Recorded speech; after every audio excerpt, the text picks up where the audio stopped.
They laughed at his stone shelter until the night. The valley froze solid. Clearwater Pass, Montana Territory. A valley carved by wind and winter, far from any railroad, too small for any mapmaker to bother with. Here, the cold didn't simply arrive each year, it claimed the land, pressed the world into silence, and lingered until even the trees seemed to shiver. But this story begins long before the night everything froze. It begins 3 years earlier, on a morning when the mountains felt impossibly still. Jonah Calder was 14 when his father died, repairing the cabin roof in a storm that moved faster than any man could work. A ladder overturned. A gust of wind that ripped the shingles clean off. Snow pouring through the rafters like a white waterfall. By the time the storm passed, his father lay frozen, just inches from safety. Only one person stood beside Jonah at the burial. His grandfather, Elias Calder, a stoneworker from the old Appalachian quarries, a man who had spent a lifetime listening to the language of mountains. After the final clumps of soil struck the coffin, Elias rested a heavy, calloused hand on Jonah's shoulder. "Stone ain't warm, boy," he said quietly, "but stone remembers warmth longer than any man ever will." Jonah stared at the grave mound, not understanding. The wind sliced across the hillside, dragging threads of snow behind it like drifting ash. His grandfather continued, voice low and steady. "Wood burns, flesh freezes, wind forgets, but stone remembers. Someday a winter will come when you'll need to know that." Jonah lifted his eyes toward the ridgeline towering above Clearwater Pass, massive slabs of limestone rising like ancient guardians. Cold, immovable, unbothered by time or the storms that tore through the valley year after year. He didn't understand the meaning of those words, not then, but the valley did, and one day it would show him. Because while everyone else in Clearwater Pass fought to survive on the surface patching roofs, nailing boards, burning through firewood faster than they could cut it, Jonah Calder began to look somewhere no one else even considered, into the mountain, into the stone. When the rest of the valley clawed for warmth above ground, Jonah started listening to the one thing that had survived every winter the valley had ever known. The stone whispered its truth early. Jonah just happened to be the only one who heard it. They laughed at his stone shelter, until the night the valley froze solid. Part 2. The boy nobody listened to. By the time Jonah Calder turned 17, the valley had already decided who he was. He lived alone now, in a cabin so weather-beaten it moaned whenever the wind changed direction. The boards had warped, the roof sagged, and the stove smoked more often than it warmed. Most boys his age spent their evenings in the town hall or the saloon, playing cards, talking loudly, trying to impress anyone who might be listening. Jonah spent his evenings listening to the mountain. The cabin sat right at the foot of the limestone ridge, close enough that frost sometimes slid off the cliff and thudded onto his roof in the night. He chose it on purpose, close to the stone, close to the one thing in Clearwater Pass that didn't lie, bend, or break when winter came. But to the townsfolk, it only made him stranger. Jonah was thin, almost wiry, with the kind of silence that made people uncomfortable. He answered questions in single words. He kept his shoulders drawn inward as if trying to occupy less space. His eyes wandered to the ridge more often than to the people talking to him. And in a town where everyone knew everyone else's business, a boy who kept to himself was a problem simply because no one could understand him. Clearwater Pass was a place that feared anything unfamiliar. People repaired their homes the same way their fathers had. They raised cattle the same way their grandfathers had. They trusted the same families, heard the same stories, prayed the same prayers. And anyone who behaved differently, anyone who stepped outside the unwritten rules, was treated with suspicion. So when Jonah walked into town for flour or horse feed, The whispers followed him like a shadow. "There goes the mountain boy. That Calder kid's strange one, isn't he? Talks less than a stone." No one was louder than Edgar Boone, the cattle baron of the valley. Boone was the kind of man who filled a room even when he wasn't speaking. Broad-shouldered, red-faced, always smelling faintly of whiskey and wet leather. He had no patience for quiet people, even less for people who didn't admire him. More than once, Boone pointed at Jonah from the porch of the general store and said loud enough for everyone to hear, "He stays quiet 'cause he's got nothing worth saying." The men laughed. The women shook their heads. And Jonah, carrying a sack of oats over one shoulder, simply kept walking. He never talked back, never defended himself, never tried to explain who he was or what he knew. Clearwater Pass mistook that silence for weakness. What they didn't understand, what no one bothered to learn, was that Jonah had grown up listening to storms instead of conversations, wind instead of voices, stone instead of people. He wasn't quiet because he had nothing to say. He was quiet because the valley had never once asked to hear him. In a place where every opinion was judged before it was spoken, Jonah Calder became the easiest person to ignore.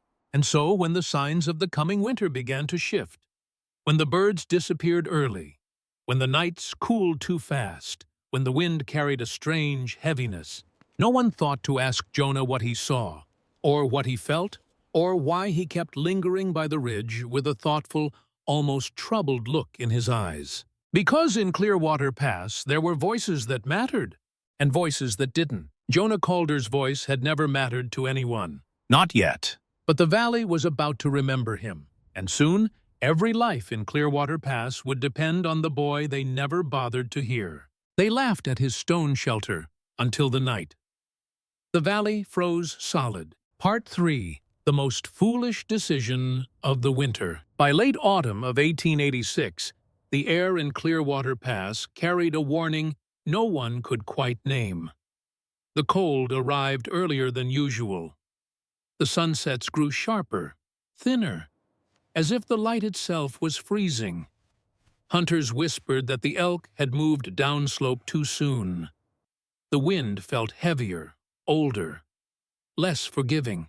The newspapers from Helena mentioned a harsh winter ahead. Old ranchers nodded grimly and said they'd felt it in their joints since September. But no one, absolutely no one, understood that the valley was about to face the most brutal winter in half a century. So the town did what it always did when fear crept in quietly. They prepared the way their fathers had prepared. Men hauled cedar shingles up ladders to reinforce the roofs. Women packed every crack in the walls with wool scraps and mud. Children carried logs into enormous winter stacks beside the chicken coops. Every hammer that struck, every nail that sank, every board that tightened was an act of defiance against the coming cold. Everyone worked harder. Everyone cut more wood. Everyone added one more layer between them and the wind. Everyone except Jonah Calder. While the rest of Clearwater Pass built their winter defenses, Jonah walked past his own collapsing cabin and didn't pick up a single tool to fix it.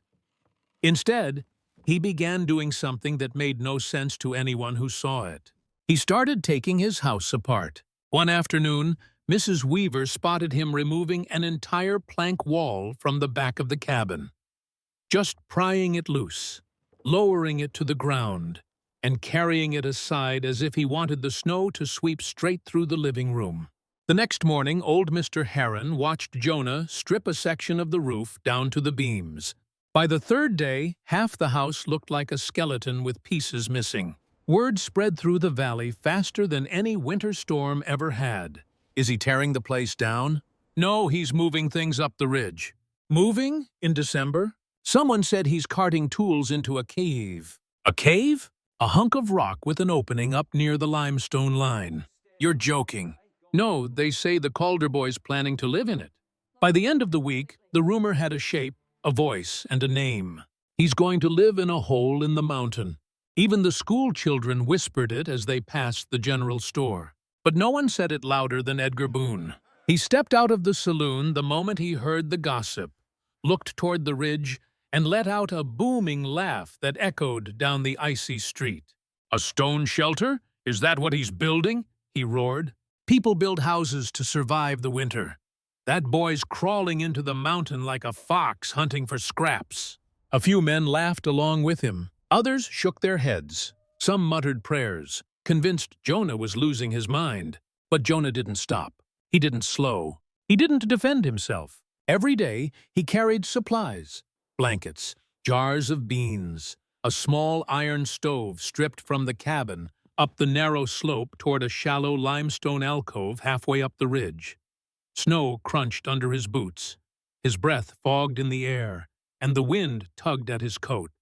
But he kept climbing. When his hands were at hauling tools, they were lifting stones flat, heavy pieces of limestone pulled straight from the ridge. Jonah examined each one as his grandfather had taught him, feeling for weight, balance, strength. He stacked them deliberately, shaping a doorway, thickening the walls of the alcove, creating a seal against wind and drifting snow. He was building a shelter the way stonecutters built truth, quietly, slowly, without asking permission. Down in the valley, the townsfolk shook their heads. Up on the ridge, Jonah Calder worked alone. While everyone else was fighting the winter with wood and nails, Jonah placed one more stone and then another, creating an entrance that looked more like an ancient passage than anything a 17-year-old boy should have been working on. He never stopped to answer the laughter drifting up from the town. He never explained himself. He simply pressed his palm against the cold rock and kept building, because while the rest of Clearwater Pass prepared for the winter they thought was coming, Jonah was preparing for the winter that actually was. They laughed at his stone shelter, until the night the valley froze solid. Part 4. The only one who asked why. Snow had fallen again overnight.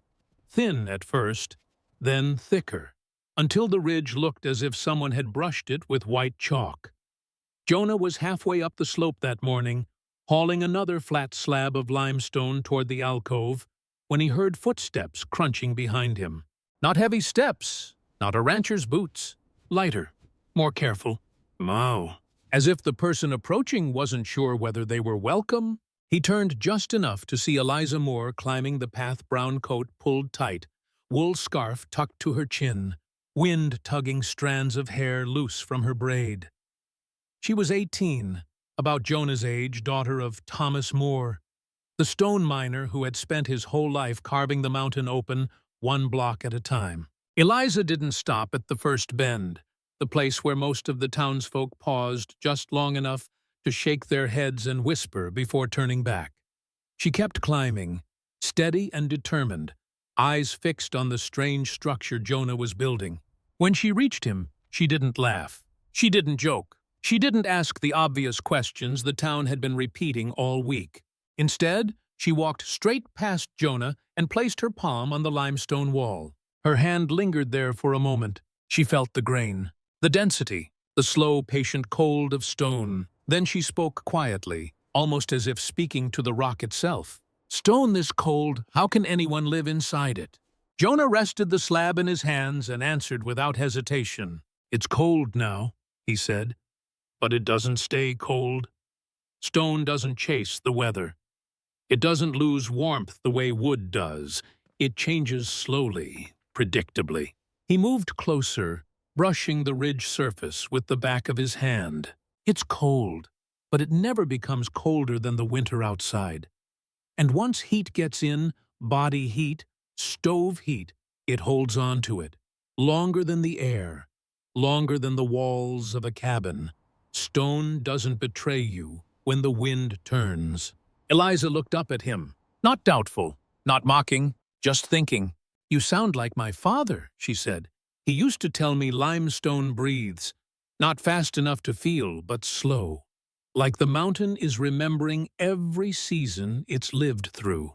Jonah nodded. He had never heard it put quite that way, but it felt true. While he worked, Eliza walked the perimeter of the alcove, studying every stack, every angle. She watched him lift another stone and tap it gently into place.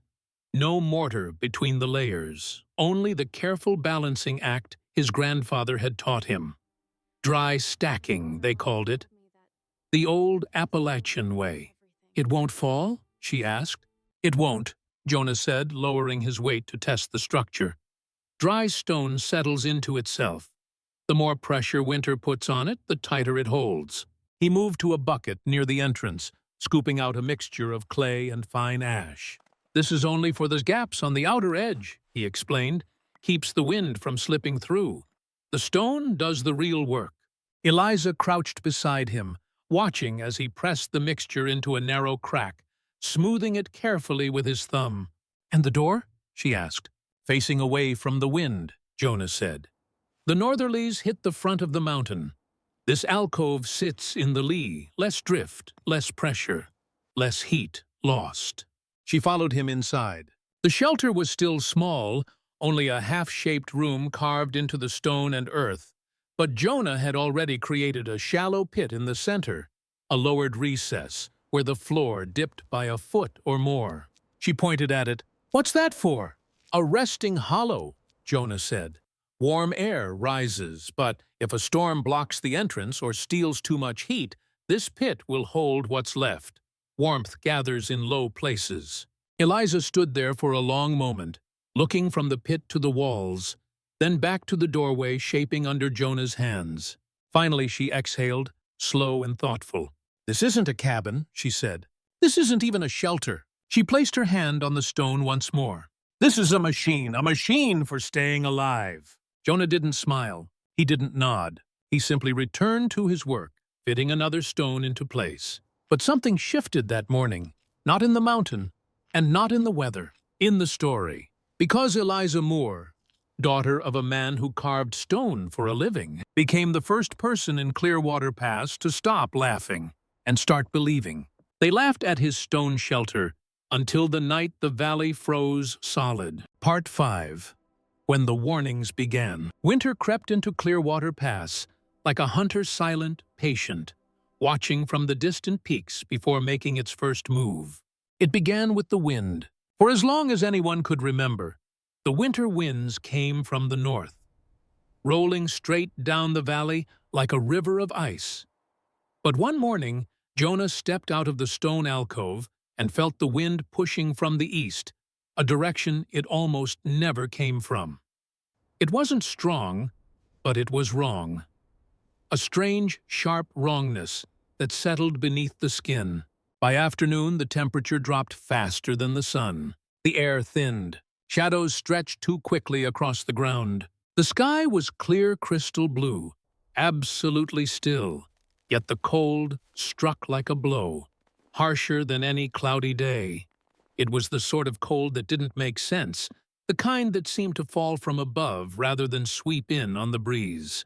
Jonah paused mid-step, breath catching. Something in the air felt hollow, as if the cold wasn't simply arriving, it was building.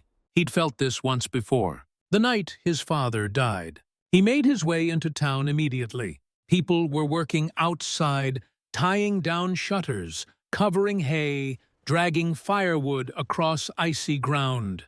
Jonah approached them one by one, voice urgent but steady. "You need to double your stores," he told the cooper. "Bring your livestock inside tonight," he warned the Hendersons. "Check your roofs. The temperature's dropping too fast." Most nodded politely and returned to their work as soon as his voice faded. Some didn't even pretend to listen. By evening, a small crowd had gathered outside Boone's store, stamping their feet and complaining about the sudden cold. Jonah tried again, louder this time. "There's something wrong with this weather," he said. "It's shifting too quickly. The wind shouldn't turn like this. You need to prepare tonight." Edgar Boone stepped forward, arms crossed, smirking in the torchlight. "Well, look who's come to teach us all how winter works," Boone drawled, his voice rising enough for the whole crowd to hear. "A 17-year-old boy who talks to rocks." A ripple of laughter broke out. Jonah didn't flinch. This isn't normal. A cold snap is coming. Worse than anything we've had in years. Boone chuckled, shaking his head dramatically. "You hear that, folks? Jonah Calder knows more than 20 years of ranching, more than trappers, more than miners, more than the oldest men in this valley. Must be nice, knowing everything by the time you can grow a proper beard. More laughter. A few people clapped Boone on the back. Jonah's words fell to the snow like sparks that couldn't catch. He walked away quietly, letting them return to their conversations.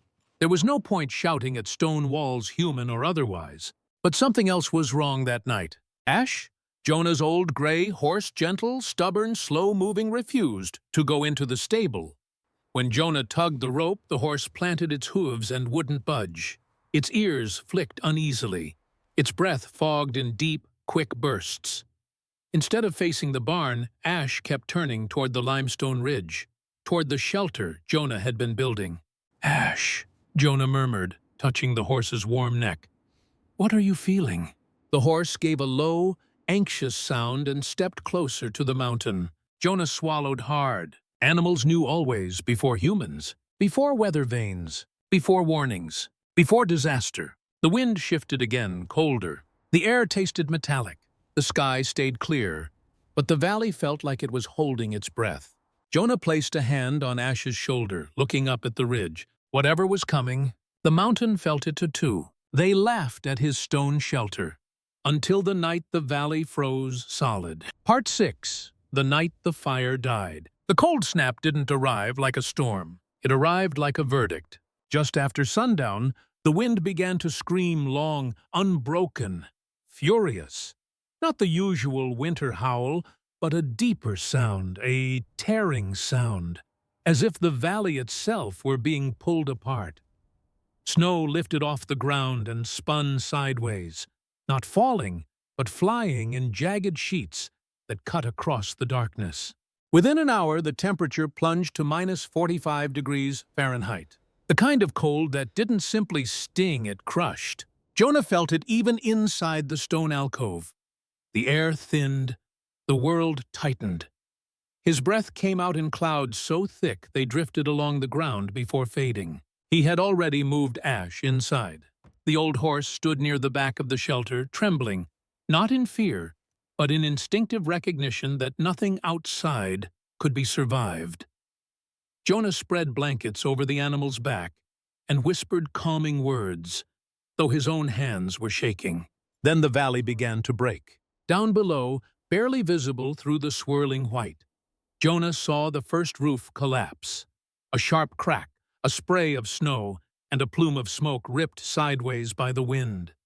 The blizzard was hitting Clearwater Pass with a force no one had believed possible. Soon, the sounds multiplied. Glass shattering, barn doors slamming open, wind ripping through chimneys like a giant inhaling. Inside their wooden homes, families tried desperately to light fires, but the wind kept forcing itself down every flue, blowing smoke back into the rooms, choking the flames.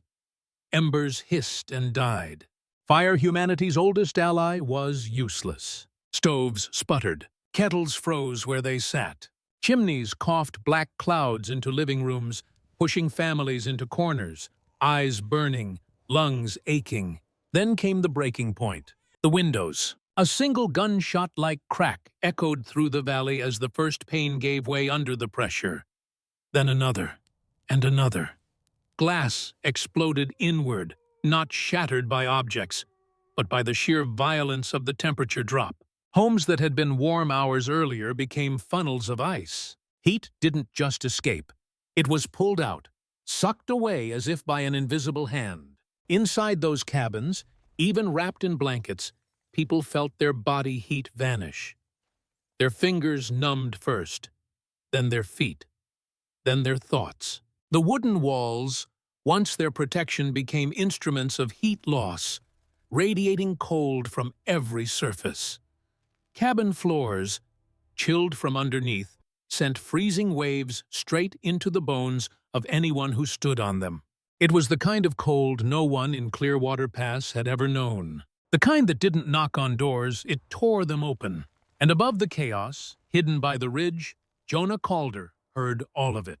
The booms, the cracks, the desperate shouts swallowed by wind. But in the stone shelter, there was no smoke, no wind slicing through the walls, no shattered windows, only the steady, slow breathing of the mountain. The entrance Jonah had sealed with dry, stacked stone held firm. The clay and ash gaps let nothing through. The lowered resting hollow pooled what warmth remained. It wasn't comfortable. Jonah's breath still fogged the air. His fingers still stiffened, but it was survivable. The stone walls, cold earlier that day, were warming slowly with each passing hour, absorbing the heat from his lantern, from his stove, from Jonah and Ash themselves. Jonah sat beside the horse, one hand resting against its neck, feeling the trembles begin to ease. Outside, the wind screamed harder. The cold descended deeper. Homes buckled. Fires died. Inside the stone shelter, Jonah whispered, "We're safe. We stay here until it passes." The mountain didn't answer. It didn't need to. It simply held the warmth, the way it always had, while the valley above fought a losing battle against a night colder than anything in living memory. The night Clearwater Pass would come to call, the night the fire died. They laughed at his stone shelter until the night. The valley froze solid. Part 7, where stone kept life alive. Hours passed in the stone shelter, hours that felt stretched thin, as if time itself were shivering. The wind outside roared without pause, battering the ridge with the fury of a living thing. Snow wasn't falling anymore. It was flying, whipped into white knives by gusts so violent they carved grooves into wooden beams and stripped bark from trees. Inside, Jonah sat close to Ash, the old horse's breath steaming the air in soft, rhythmic clouds. The shelter held steady at around 45 to 48 degrees Fahrenheit cold. Yes, but steady. Predictable. Without wind. Without moisture. Without the vicious heat siphon that wooden homes became in weather like this. Stone wasn't warm, but it never sank to the kind of cold that killed. Jonah had just checked the clay seal at the entrance when he heard something, a faint thud, then another. He stiffened. The third knock came harder, weaker, desperate. Jonah yanked away the stones at the entrance gap, just enough to let one person through. The moment he pushed the slab aside, a shape collapsed inward. A girl, small, curled against the cold like a wounded bird. "Eliza!" Her eyelashes were clumped with ice. Her hair crackled as it bent. Her breath came in thin, breaking gasps. Jonah caught her before she hit the ground, pulling her into the shelter and sealing the entrance behind her with shaking hands. "Jonah!" she managed, lips barely moving. "The wind took the roof." "Don't speak," he whispered, kneeling, rubbing her hands, her arms, anything to bring life back. "You made it. You're safe. Just breathe." It took minutes for the color to return to her face, longer for the trembling to slow, but she was alive. The stone had caught her where wooden walls had failed. Jonah wrapped his own coat around her shoulders, and before he could say another word, another knock. Harder, frantic. This time Jonah hesitated only a heartbeat before pulling the slabs aside again. Through the blinding storm, shapes emerged. 2 adults, hunched against the gale, each carrying a child bundled in blankets, stiff with frost. The mother's voice cracked as she saw Jonah's face in the opening. "Please," she begged, "please, let us in the house. It's split. We saw your light." Jonah said nothing. He simply reached out, grabbed the first child, carried them inside, then the second, then pulled the parents through after them. He resealed the entrance, heart pounding. Inside, the children clung to their parents, shaking uncontrollably. Eliza helped Jonah wrap them in blankets. The mother broke down crying when she realized the shelter wasn't freezing, wasn't leaking wind, wasn't stealing warmth the way their home had. "It's not possible," she whispered. "It's warmer in here than in our house with the fire lit." Jonah only shook his head. "Stone doesn't warm you," he said quietly. "It just doesn't abandon you." He would have said more, but another thud shook the entrance. A heavier one, slower, almost collapsing. Jonah pulled the stones aside once more, and nearly stumbled backward. Edgar Boone stood in the opening. Only it wasn't the Edgar Boone the valley knew. His beard was coated in ice. His face was gray. His eyes were half-lidded, barely focusing. And in his arms was a small child, his grandson, wrapped in a coat far too thin for weather like this. Boone tried to speak, but the wind stole the sound from his mouth. He staggered forward, falling to his knees in the snow. Jonah grabbed the child first. Tiny, limp, frighteningly cold, then grabbed Boone under the shoulders and dragged him inside. For a moment, Boone didn't move at all. Then, slowly, his eyes lifted, taking in the stone walls, the closed entrance, the stillness. No fire, no chimney, no smoke, yet warmth, not comfort, but survival. Jonah knelt beside him. "Edgar, stay awake. Look at me." Boone's voice came out broken, barely a whisper. "The wind, it took everything. The fire wouldn't stay lit. The cabin collapsed." He stopped, teeth chattering. Jonah handed the child to Eliza and pressed a blanket around Boone's shoulders. Inside the stone shelter, a strange silence settled, the kind that follows shock, fear, and the sudden realization of truth. 9 souls now huddled inside. No fire, no fuel, no roaring hearth. And yet the air stayed at a steady, life-preserving 45 degrees. Not rising, not falling, stable, stone cold, but not death cold. Eliza watched Jonah, her voice soft, almost reverent. "You were right," she said. "Jonah, you were right all along." Jonah didn't answer. He simply placed a hand on the stone wall, solid, patient, unbreakable, and exhaled. Because this wasn't luck. It wasn't coincidence. It wasn't a miracle. It was exactly what the mountain had promised. Stone remembers warmth. Stone keeps life. Stone endures when everything else fails. They laughed at his stone shelter until the night the valley froze solid. Part 8. When pride turned to ice. Morning didn't arrive gently. It didn't melt the storm away, or warm the ridge, or send birds fluttering through the cold blue sky like it did on ordinary winter days. Morning came as a pale, brittle, light, weak, almost frightened, barely able to push through the white haze drifting over Clearwater Pass. The blizzard had passed, yes, but what it left behind looked nothing like a valley. It looked like a graveyard of wood and wind. Jonah was the first to unseal the shelter's stone entrance. He pushed the slabs aside and was met by a wall of cold so sharp it made his eyes water instantly. The air stung like needles. Frost coated the world in a thick shell, turning every pine branch into glass, every fence post into a spear. He climbed out first, careful, scanning the ridge and then the valley below. Then his breath caught. Boone's Ranch. Normally the loudest, busiest place in Clearwater Pass was quiet. Too quiet. The massive cattle barn, once proud and towering, had caved in under the weight of wind-packed snow.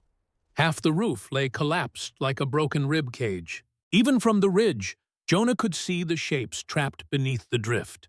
Dozens of cattle, frozen where they fell. Beside him, Edgar Boone emerged from the shelter, blanket still wrapped around his shoulders. When he saw the barn, his body stiffened as if struck. He didn't curse.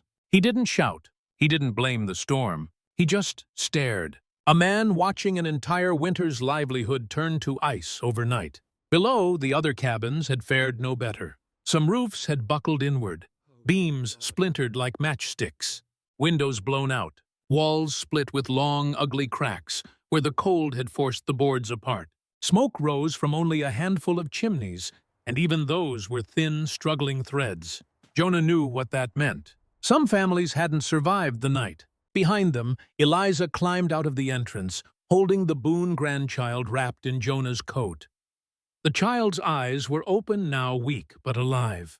Alive because of stone, not wood. Alive because Jonah hadn't listened to anyone except the mountain. Boone turned, looking at the stone shelter for the first time, with eyes stripped bare. No arrogance, no dismissal, no mockery. Only truth, only shock, only the kind of humility a man feels when the world he trusted proves it cannot protect him.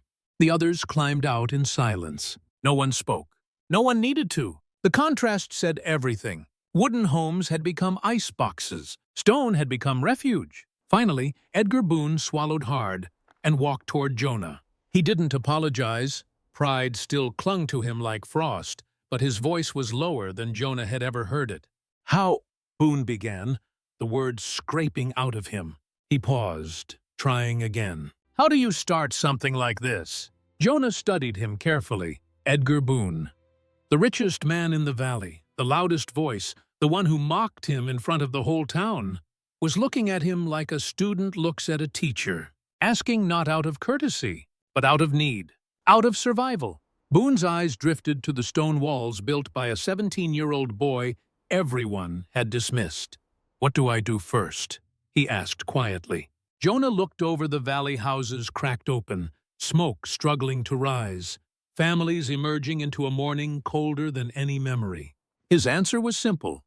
"You begin," Jonah said, "by listening." Boone nodded slowly, once, deeply, and in that single gesture, the world Jonah had lived in his whole life shifted. Because the valley's strongest man had finally bent. The old way of thinking had cracked like frozen wood. And for the first time since Clearwater Pass was settled, people no longer looked at the mountain with fear, but with respect. The stone had proven itself, and now even pride had turned to ice. They laughed at his stone shelter until the night the valley froze solid. Part 9. The Legacy Without a Name. Spring arrived late that year, as if the valley needed extra time to mourn what had been lost. But when the thaw finally came, slow, cautious, dripping down the cliffs like nervous tears, Clearwater Pass emerged changed. Not broken, not defeated. Changed. By summer, the sound of hammers and saws echoed across the valley again, but not for cabins, not for barns, and not for fences. This time, people worked on the ridge itself, hauling stone the way Jonah had, cutting limestone blocks with chisels that rang like bells in the warm air. Entire families climbed the slope each morning. Fathers, mothers, children, following the narrow path Jonah had carved with his boots through 3 winters. They carried tools, sacks of clay, buckets of ash, wool blankets, hand-drawn diagrams, and at the front of the groups, always, were Jonah and Eliza, showing them how to stack stone so it locked tight, how to angle the doorway away from the wind, how to carve a resting hollow to trap the heat that bodies so easily lost. People asked Jonah what to call these new places. Calder shelters, some suggested. Jonah's refuge, others tried. But Jonah shook his head every time. "It's not mine," he would say. "It belongs to the mountain." And so the valley found its own name, one stripped of ego, stripped of memory, stripped of pride. Stone Refuge. By autumn, nearly every homestead had one. Small ones for families, wider, deeper ones for livestock during sudden freezes, narrow, slanted ones near the riverbank for the elderly, offering protection not only from winter storms but also from the surprise spring floods that had taken lives in years past. Within 20 years, the Stone Refuge became part of the valley's identity, a way of thinking, a way of surviving. Travelers who passed through Clearwater Pass didn't hear about Jonah Calder, or about the night the fire died, or about the laughter that turned to silence. They only heard, "If you want to survive the bad winters out here, you build with stone." Jonah never pushed himself into the story. He never claimed credit. He never carved his initials into a single wall. He simply lived the quiet life he'd always lived, working the ridge, tending a modest cabin rebuilt with his own hands, and walking beside Ash, the gray horse that had sensed the storm long before anyone else. When Ash grew old, too old to climb the slope, too old to carry Jonah's weight, Jonah led him one last time to the mouth of the original shelter. There, under the shadow of the limestone, Ash passed quietly. Jonah buried him at the ridge's edge, marking the grave with a single flat stone. The years continued their slow march. The winters came and went. Jonah's hair turned silver. His steps grew careful. But the shelter he built at 17 never changed. Even 50 years later, the stone walls still held their quiet strength, still held the memory of the heat from that terrible night. still held the echoes of the 9 souls who survived inside it. Visitors sometimes asked Jonah why he chose stone instead of wood, why he trusted the mountain more than the homes people had always built. He always answered the same way, simply, softly, with the calm certainty of a man who had lived long enough to see truth proven in the hardest ways. People forget, wood rots, houses fall, but stone remembers the things we refuse to learn. And in Clearwater Pass, long after Jonah Calder was gone, long after new families replaced old ones, long after the laughter and doubt faded from living memory, the stone refuges remained, silent, enduring, waiting, not monuments to Jonah Calder, but to the lesson that saved a valley. Stone remembers warmth, even when we do not.